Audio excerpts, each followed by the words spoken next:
Hello, this is Paul Mackey, and you're listening to the Idjit's Thoughts on podcast.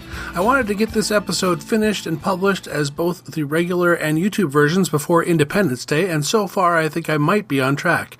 But I'm sure you can look at the date on the files and you'll know whether I made it or not. This is the pairing that I had in mind when I decided on the format change. Each show has 43 episodes, so keeping Seeing Things and Press Gang together on the same podcast episodes makes a lot of sense. Iris is off working her tourist industry job tonight, and in theory I have enough time to get most, if not all, that I want to accomplish done before I have to pick her up. But in order to do that, I should jump into Seeing Things, Season 1, Episode 3, A Charming Sight, originally aired September 29th, 1981. That day of note. Once again, not seeing tons of news to report here, so I'll go straight to the numbers again. Domestic box office for the week ending October 2nd, number 5 was Body Heat, number 4 was Arthur, number 3 was Mommy Dearest, number 2, Only When I Laugh, with Marsha Mason and Christy McNichol, and entering the chart at number 1 was Burt Reynolds in Paternity. I don't think I was interested in any of those at the time at age 8. Number 6, Raiders of the Lost Ark, I saw a few years later when it released on VHS. The RPM chart of Canadian top singles lists number 5 as Stop Dragging My Heart Around by Stevie Nicks, number 4, Start Me Up by the Rolling Stones, number 3, Sausalito Summer Night by Diesel, number 2, Urgent by Foreigner, and number 1, Endless Love by Diana Ross and Lionel Richie.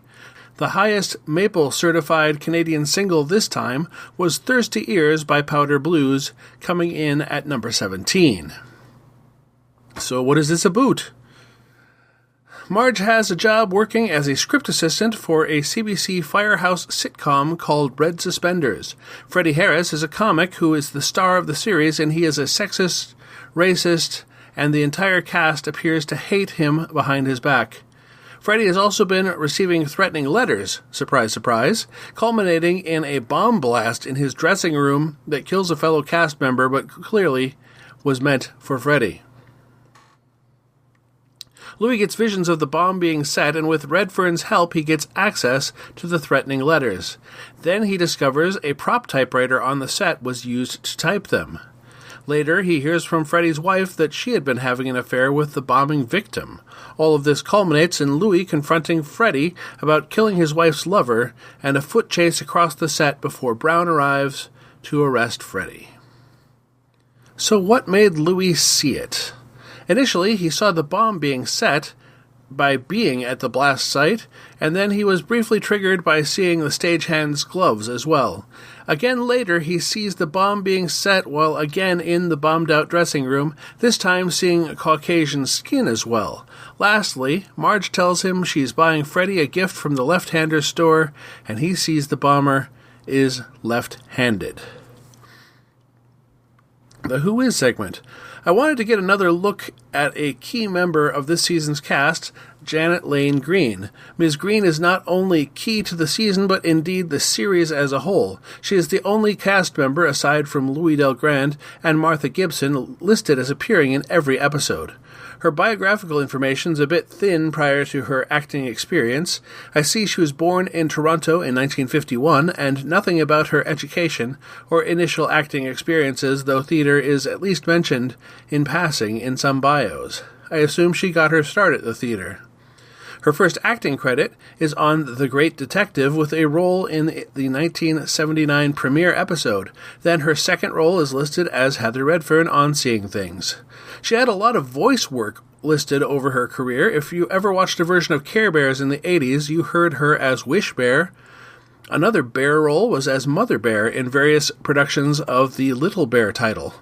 She's appeared in many one-off roles in series like Ray Bradbury Theater, T&T, Street Legal, Murdoch Mysteries, and Haven.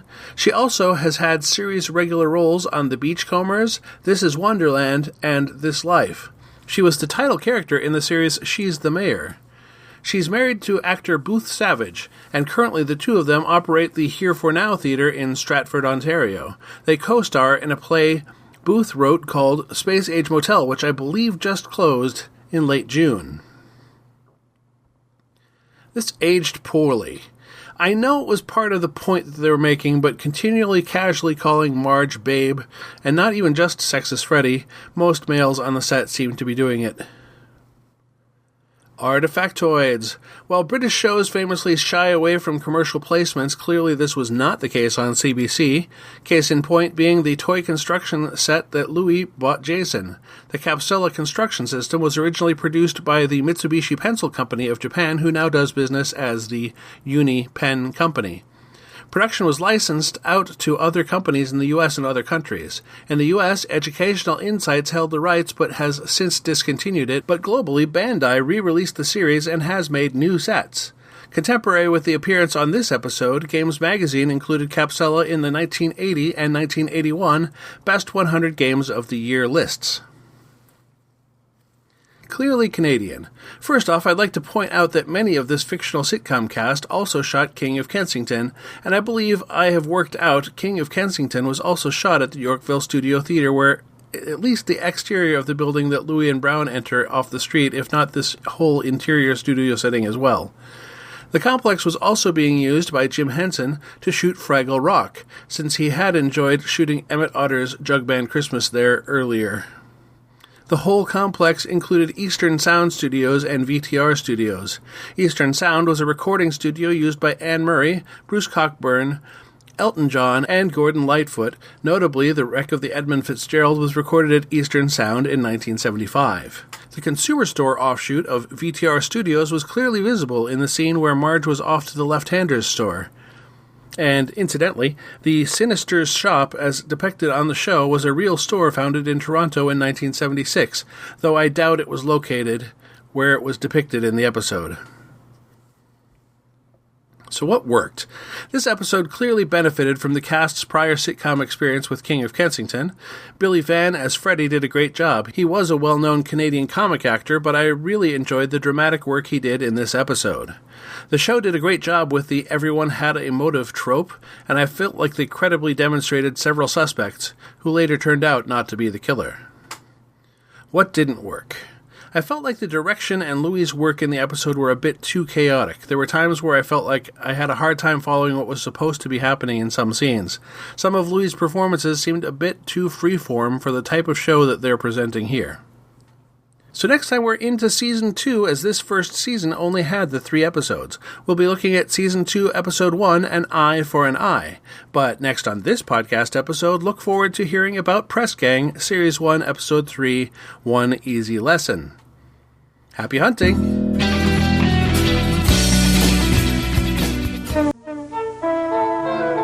This is CBC. Toronto, here we come.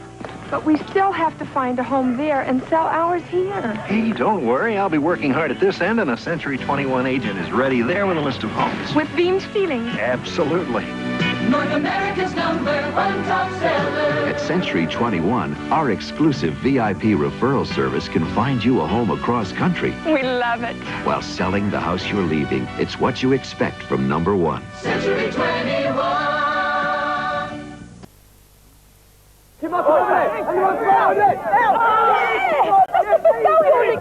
Yeah, for your side. Do you think that bucket's a good idea? He's very sensitive about his spot. Zits. Blimey, he should have used these. OxyClean pads. Yep, they help keep our zits away. Me and Mark Craig. We use them every day. Oh, dead simple, aren't they? Yeah. So your Nick should have no problem with them. Help zits kick the bucket with OxyClean pads. So yeah, we started out there with a CBC ad from 1981 that may have aired during that episode of Seeing Things. And then following that was an ad recorded part of a break from ITV in July of 89, so a little after this episode, but it might have aired. It is definitely the kind of thing that you'd think would air during a teen show or a kids show. So let's look at Press Gang Series 1, Episode 3, One Easy Lesson, originally aired January 30th, 1989. That day of note, the 16th American Music Awards were held. Those awards are given based on sales and airplay data. The big winners were George Michael, Whitney Houston, Randy Travis, Def Leppard, and DJ Jazzy Jeff and the Fresh Prince, among others. In other news, there were 5 pharaoh statues dated to 1470 BC found at Luxor in Egypt. I assume this was the day they announced the find, and they did not find all 5 statues over the course of a single day. Looking at Music Week magazine for the week ending February 4th, the top 5 singles in the UK were number 5, former frontman of Frankie Goes to Hollywood Holly Johnson with Love Train, number 4, Cuddly Toy by Roachford, number 3, You Got It by Roy Orbison, number 2, The Living Years by Mike and the Mechanics, and the number 1 for the week was Something's Gotten Hold of My Heart by Mark Almond featuring Gene Pitney. I was originally planning to only look at the UK charts for this show, but I realized the Billboard Modern Rock Tracks chart was in print at this point, so this being the chart I was most interested in, I decided to begin including it. Number 5, Dear God by Midge Ure. Number 4, Fine Time by New Order. Number 3, Fisherman's Blues by the Waterboys. Number 2, Dirty Boulevard by Lou Reed. And number 1, Stand by R.E.M. I confess the top 2 were the only tracks that rang a bell for me, but looking down the list I can see at least a dozen tracks that are personal favorites. I wonder if they'll hit the top 5 coming up. The brief summary of this episode. Sarah's cousin, Simon Knowles, has taken up a teaching position at the school and he's having trouble enforcing classroom discipline. She takes it as a mission to help her classmates get to know him better and possibly respect him. The article backfires and Knowles becomes a figure of further ridicule. The headmaster is going to observe Knowles in action and the Junior Gazette team throw together a scheme to intimidate all the students in his class to behave. It turns out that they intimidated the wrong students, but Knowles behaves confidently because he believes they have been coerced, and his confidence wins the day on its own. Meanwhile, a student from the lower grades, Tiddler, pushes to create a page for younger students. The clandestine telephone is discovered by Matt Kerr, and Colin impulsively buys surplus defective ping-pong ball halves, and he's forced to attempt to market them for sale. And my favorite lines... I am assistant head of this school, and I also am kind of busy. Then how can you spend 8 minutes in the toilet? Actually, Linda, I was not aware that I was being timed. I just happened to notice. That's 2 minutes over your average. Now, who is? I was very tempted to profile Adrian Edmondson for this episode, who I mainly know as Vivian from The Young Ones, though I'm aware he has had a long career including a number of other comedy series alongside the late Rick Mayall. However, I'm going to stick with the main cast, at least the ones with a longer career after Press Gang. So this time we're looking at Dexter Fletcher. I can't find any direct reference that Dexter was trying to copy Bruce Willis in his accent or mannerisms. However, I can kind of hear that, and with the thought that since the Spike and Linda pair are partly inspired by David Matty, I wouldn't be surprised. But let's start closer to the beginning. Dexter Fletcher was a child of 2 teachers, born in London in 1966. He was trained at the Anna Scherz Theatre, which apparently was popular and frequently had a long waiting list. Early films of his include Bugsy Malone, The Long Good Friday, and David Lynch's The Elephant Man.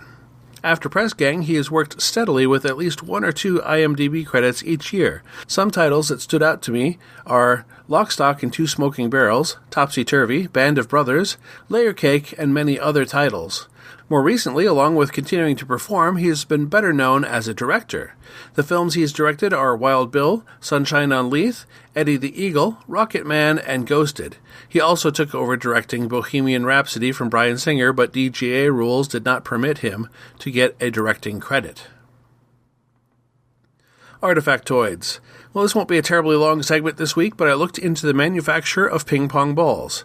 There are 2 methods that I found, one in which the ball halves are injection molded as half spheres before being fused or glued together, and another method uses discs of material which are heat molded into half spheres, then glued together. Of course, either method is probably capable of generating 100,000 defective halves. However, it appears the primary quality control step is for the finished product. If one were to find QC rejects from a ball manufacturer, it would be more likely to be balls that didn't fuse properly and or lacked the correct bounce properties. So you're probably unlikely to be faced with the prospect of having to deal with tens of thousands of pings.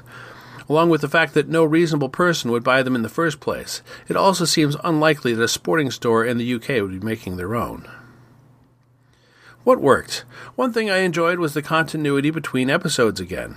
The first 2 episodes functioned like a 2-parter, sure, but the clandestine phone introduced in the second episode is now mentioned in the 3rd episode.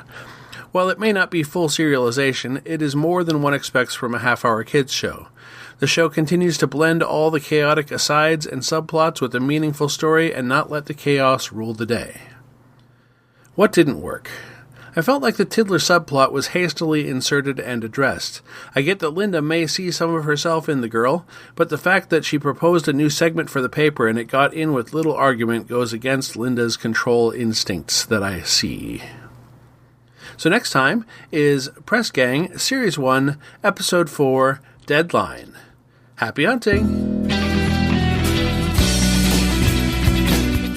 You've been listening to the One Idjit's Thoughts On podcast, produced by Paul Mackey in association with Nimlas Studios. Any short clips of audio from shows is included under fair use for commentary purposes, and copyright for that content remains with its original copyright holders. The theme song is Too Good by Jack Mangan and is used by his generous permission. One Idjit's Thoughts is produced under a Creative Commons Attribution, Non-Commercial, No Derivatives 4.0 International License. You can find more episodes of this podcast and many other fine podcasts at nimlas.org. You can contact me by emailing idjitcastpodcast@gmail.com or commenting on episodes at nimlas.org.